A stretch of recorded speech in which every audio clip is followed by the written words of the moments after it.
Merry Christmas, guys.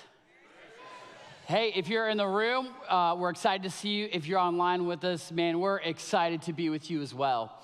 Well, hey, guys, it's Christmas season, and you saw it in the video there. The question we're asking is, who is Jesus? Not just a good question to ask at Christmas, but really one of the most important questions that we can ask with our entire lives. So when I was a kid, and maybe some of you can relate to this. I know we have some kids in the room today, so kids, maybe you can relate.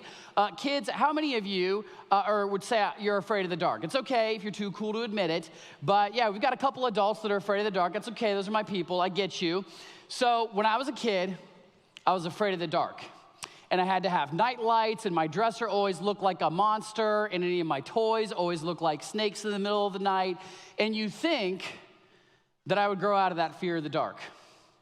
Well, I was 14 years old, and my family was doing something that we didn't do a lot. We went on a big vacation to Disney World. My dad was vice president of operations for a hotel company, and so we stayed at one of his motels that was right off of the Disneyland, or the Disney World Resort, and it was super exciting. We got there, and it's our first night there. We're getting set to go to bed. We're going to Disney World in the morning, and since we were all sleeping together in one room, my parents didn't like to have any light, so I knew there was gonna be no night light, so I was kind of like, 14, I shouldn't have been that afraid of the dark, but I was kind of manning up, but I wasn't that afraid, right? Until right before we went to bed, my dad tells my mom, and he didn't know that we could overhear, he says, "Oh yeah, by the way, there's been a lot of break-ins at the motel, so just be careful. Good night, everyone, I love you." Okay, thanks, Dad. So we go to bed, and I was a little bit scared, but I'm 14 years old at this point. I'd had martial arts for like 3 to 5 years, and I was like, I was a big man, so I went to sleep. And there were no problems until I woke up in the middle of the night, looked out at our door that opened up not to like the hotel hallway, but it was a motel. It opened up to the outside. I look over at our door at the middle of the night, and the door is cracked open. And I hear something in the bathroom.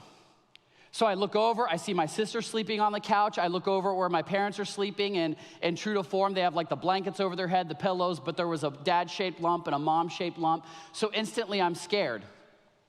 But I decided, probably don't want to turn on the lights because then the thief will know I'm coming. So I'm 14 years old, I sneak out of my bed, and I was in martial arts, like I mentioned, and so I got close to the bathroom, and all of a sudden, I see movement, big movement. And so I decide immediately, no questions asked, to go into my best kick, which was a crossover side kick. You do this, you put your leg up, and I'd kick for you guys, but my leg doesn't go high anymore. I think I've gotten taller since then. But I go to do my biggest kick. I begin to yell Kia, which is like gives you more power, I guess. I don't know, that's what they taught us. So I go to do my kick, and all of a sudden I hear these words, "Ryan, what are you doing?" And I think, the thief knows my name. It's on now. I go, I extend my kick, and as soon as it's about ready to land, I realize that, wait a second, that sounded like my dad's voice. I pulled my kick away instantly. I did not kick my dad. Fun fact, I may have had like 3 years of martial arts, but my dad had 2 years in the Marines, okay? Probably would have lost that fight, just so you know. My dad instantly, obviously, is very startled, upset, is asking me what I was doing. Later on, I found out he was warm, so he opened the door, and he didn't want to wake us, so he didn't turn on the lights when he went to use the restroom. It all makes sense. But when I found myself in darkness, instead of just trying to figure it out on my own, the best thing I could have done was probably have just turned on the lights. The Bible uses darkness as a metaphor for chaos, evil, sin, and even death. Here's some examples that we deal with on a daily basis. Sometimes darkness happens to us. For you this Christmas season, it may be the first time without someone you love there, and you can feel it, and it's painful, and it's hard. For some of you, the darkness in your life may be what's going on with your family right now. There should be peace and hope and joy when you gather, but things are tense and difficult, and you don't know if things are ever gonna be normal again. For some of you, the darkness may be mental health struggles with depression or anxiety. For some of you, the darkness in your life, you may be opening up Christmas presents tomorrow while everybody's excited. You may be thinking, I don't know if we can afford these or rent in January.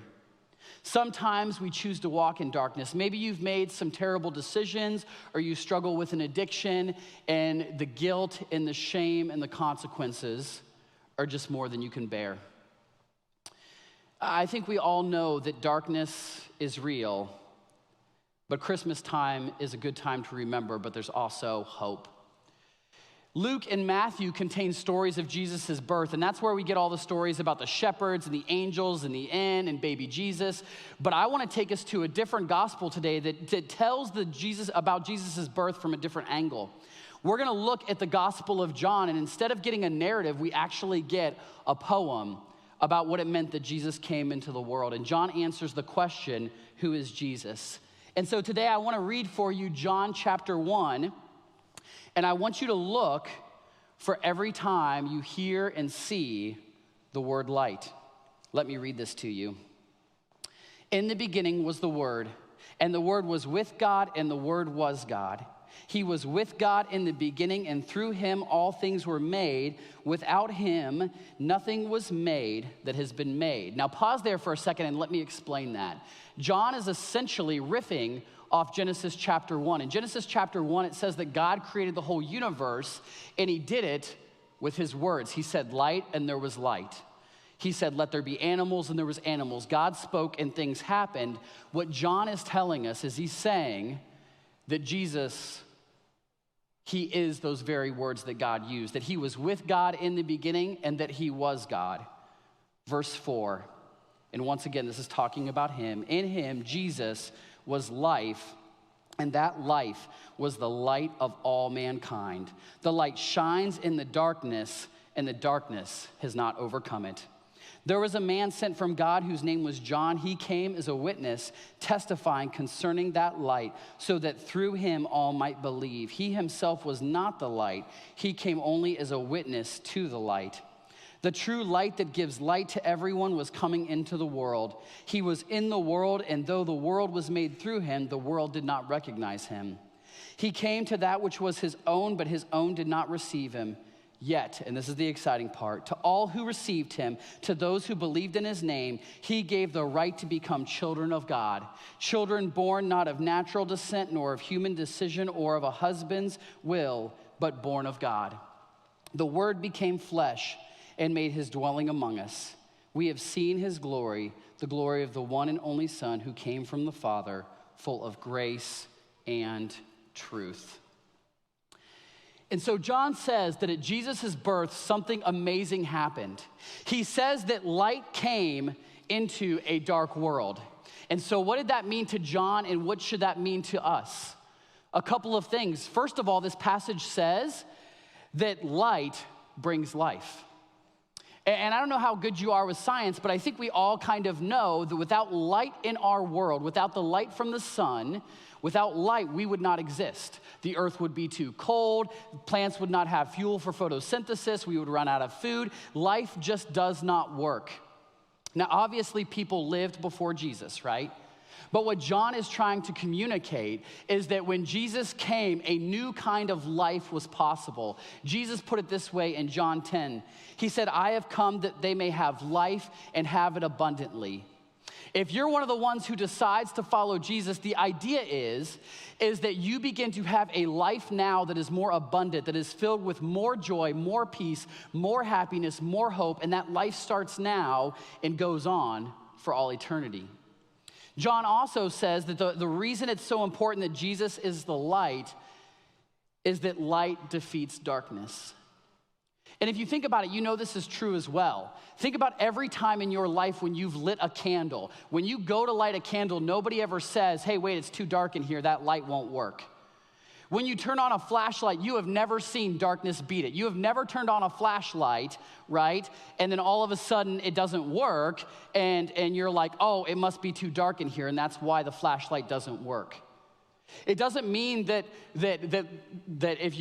light comes and there's not darkness at all, but what it does mean is that Jesus' darkness has and never will ultimately overcome him. In our lives, we still may have moments of darkness, moments of pain, moments that just tear our souls in half. But the reality is what John is claiming is that if you follow Jesus, that ultimately darkness will never, ever overcome you. Light also, in John's world, meant understanding. And we still use light that way today. If you see like a cartoon or something and a character has an idea, a light bulb comes over their head. If somebody wants you to explain something to them, they'll say something like, enlighten me. In the biblical world, the idea is that if you have light in your life, you can make good decisions, you can walk in the right direction, you can make wise decisions that lead to life. But if you live in darkness, you may think you know where you're going, but eventually you will get yourself hurt. Whenever I wake up in the middle of the night, I always think I know my room well enough, right? And I don't need light until I trip over my bed or, heaven forbid, step on a Lego, which is the most pain you experience as a parent, right? We all need light. And John says that Jesus is the light, but people have the choice to accept that light or they have the choice to reject it. And on that decision hangs everything, whether or not you continue to live in darkness that eventually overcomes you, or whether you receive the light, become a child of God, and you have the promise that ultimately darkness will never overcome you. Now, I know in a room this size, we have people who don't believe in Jesus yet. And man, whether in the room or online, and I want you to know that you are welcome at the Valley. You can come with your doubts, you can come with your questions, and we're not afraid of those. You can ask me, you can ask one of the other pastors. We want the Valley to be a place where you can get to know and explore who Jesus really is. And so if you're here today and you're not a believer in Jesus, you're uncertain about what you think, here's what I want to challenge you to do. I want to challenge you this Christmas season to read the book of John with me. I want to challenge you starting on December 26th, the day after Christmas, to read the book of John, to read one chapter a day. It'll only take 5 minutes, and you will see how Jesus brought light into his world through the book of John. You'll see Jesus healing people that were sick. You will see Jesus showing love to people who felt unloved. And I think just by reading the book, you will begin to see how beautiful Jesus really is. But I'll help you with this. If you're here today and you're not sure what you believe, just take your Orange Connect card. There's a little box that says, start reading the Bible. If you check that box and you drop it in our offering boxes as you leave today, I will text you on the 26th and remind you to start reading John 1 with me. And I'll send you a text every couple of days just to see how it's going, giving you a chance to share what you're learning and reading. But I want to be honest with you is that when someone receives the light of Jesus, it is absolutely amazing. For me, it happened when I was 16 years old. I was depressed and alone, and I thought life had no future and no hope for me. And I started going to church. People told me about Jesus. And when I made a decision to follow Jesus, he started dealing with my depression. He started dealing with my anxiety. I started to have a hope and purpose to my life, and it works for more than just me. About a month ago, a guy came in here during work hours and began to pray at our church, and nobody else was here. And I went to him and started talking to him, and he started to share about his life and about some of the dark places in his life. We talked about Jesus, and just literally like a couple weeks after that, he made a decision to follow Jesus. And in the month that's followed, he has told me that where there used to be anger, he now has happiness. His job has gotten better than ever before. His family, he said, man, my family, things are terrible. He would tell me that their relationships were not good. But since then, he's already begun to see Jesus begin to fix his relationship. In our day and age, when we're looking for light in the darkness, I think it's very common for all of us to try to look inside of ourselves, find our own light, our own wisdom, and make our own decisions. And my question to you would be, how well is that working for us? All you have to do is turn on the news and see these wars that are going on where they just seem never ending. Poverty seems like something that just keeps happening. There's sickness, there's disease, and we can look at our own lives. And in my life, honestly, the worst decisions I've ever made, I thought were good decisions at the time. because I was walking in darkness and I thought I knew what I was doing, and I didn't. The bottom line I want to communicate to you today is that Jesus invites us to step out of darkness and into his light. And this is true for every single one of us, no matter where you're at spiritually. And how we step out of the darkness into the light is we receive the light, we walk in the light, and we carry the light to others. Let me show you what it looks like to live in darkness.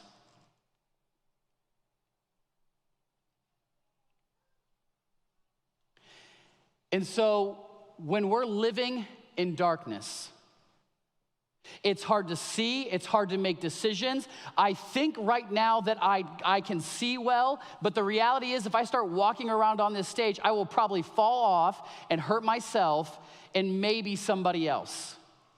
But John tells us that when Jesus came into the world, a light appeared. And when Jesus appeared, John says all we have to do to step into the light is to receive the light. If you want to make a decision to follow Jesus, it is as simple as saying, Jesus, I believe in you. Forgive my sins, I want to follow you. It's just that simple. But after you receive the light, the next step is honestly to begin to learn to walk in the light. When you follow Jesus, there will be things in your life that he asks you to give up.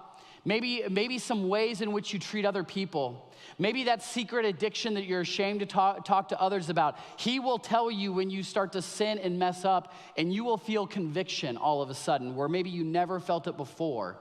And it's if Jesus tells you to go to the right, and you have to learn to follow where he leads. You have to make a conscious choice to step into the light. And following Jesus, sometimes he is going to tell you that there's certain things that you're supposed to do. He's gonna tell you that, hey, that coworker who's struggling, you need to help them. He's gonna maybe tell you that you need to go to your neighbor and pray for them. He's gonna tell you that you need to do a better job of maybe loving people at work or loving your family, and he's gonna tell you to go to the left, and then you're gonna have to follow him. When you see Jesus move, you move. And the cool thing is about following Jesus is that the more you do it, you learn not to just play catch up, but you learn to actually walk in the light with Jesus so that when he starts to move and starts to lead and guide you, you begin to walk with him. And there will be times when you sin and mess up and Jesus' light stays in the exact same place, but you step out of it. And in those moments, it doesn't mean that you need to give up. It doesn't mean that you need to feel like you're an awful, dirty, rotten sinner, but you simply ask Jesus to forgive you and you step back into the light. But let me tell you what doesn't work. What doesn't work is saying you're a Christian, but deciding that you're just gonna live in darkness because that's what you're used to, that's what you know. Because the reality is, and this is more of an American Christian problem than probably anywhere else in the world, is that people will say they're Christian. They said yes to Jesus at one point in their lives, but then they moved into the darkness, decided to live there. They maybe show up on Christmas and Easter, but their life is no different because they actually haven't started to follow Jesus. They're just using Jesus to get to heaven. And so being a Christian is not about thinking, okay, I said yes to Jesus once. Being a Christian is about saying yes to Jesus and then to keep saying yes to him. And so the next thing after we learn to walk in the light is we learn to carry the light to others. In the passage we read, it talked about how John's goal was to be a witness to the light. And it's all of our jobs, not just those of us Christians who stand on a stage once in a while. We are to carry the light to others. And let me show you how this works. I literally get out of my comfort zone and I walk to the people in my life who don't know Jesus. Now, this is my family over here. They know Jesus, but this is just an example. I come to them and I say, hey, have you guys, I don't come to them in judgment thinking I'm better than them. I don't come to them. You don't beat the darkness by fighting the darkness or cursing the darkness. You beat the darkness by turning on the light. I come to them and I just tell them what Jesus has done in my life, and before I know it, I will see the light of God spread to others. But carrying the light involves more than just simply telling people about Jesus.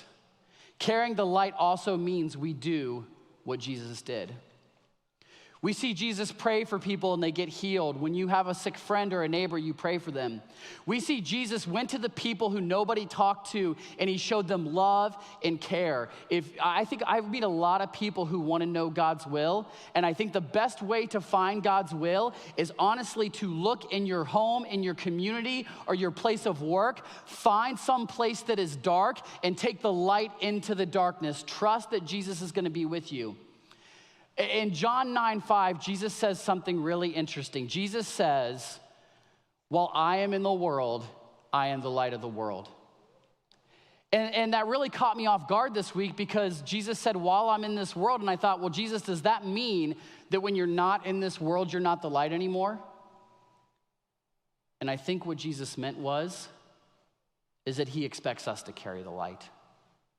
Is that while Jesus was in this world, he was the true light, the most beautiful light, but he was one light.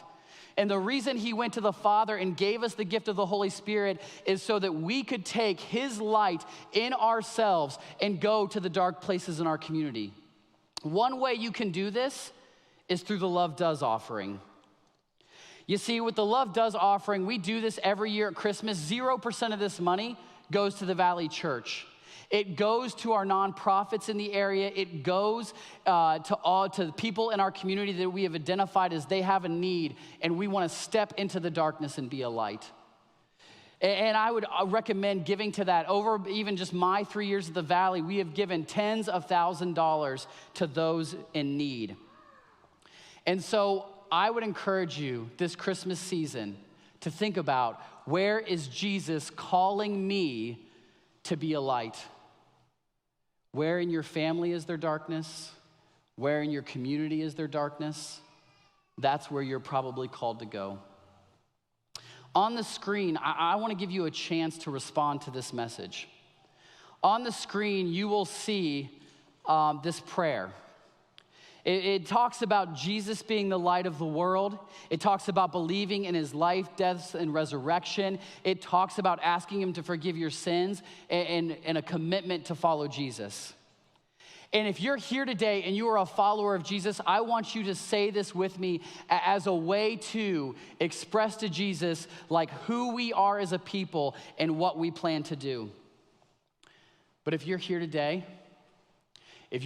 and you have never made a decision to follow Jesus, but you want to today, I want to encourage you to pray this prayer with us as a way to make a first-time decision to follow Christ. And if you do that today, I want you to take this Connect card, and there's a box on it that says, I'm committing my life to Jesus. And if you put this in the offering, in our giving boxes, then I'll send you the same text reminder to read John chapter 1 with us, starting on the 26th of December. Because if you're here today and you feel like you have been living in darkness, I want you to know the promise of Jesus is that the light shines in the darkness, and ultimately the darkness can never overcome it. And so as I read this prayer, if you believe it, I want you to say it out loud with me, line by line, as it comes on the screen. If you're here today and you want to make a first-time decision to follow Jesus, just say it with me too. I'll say one line and just say it with me. Here we go. Jesus, you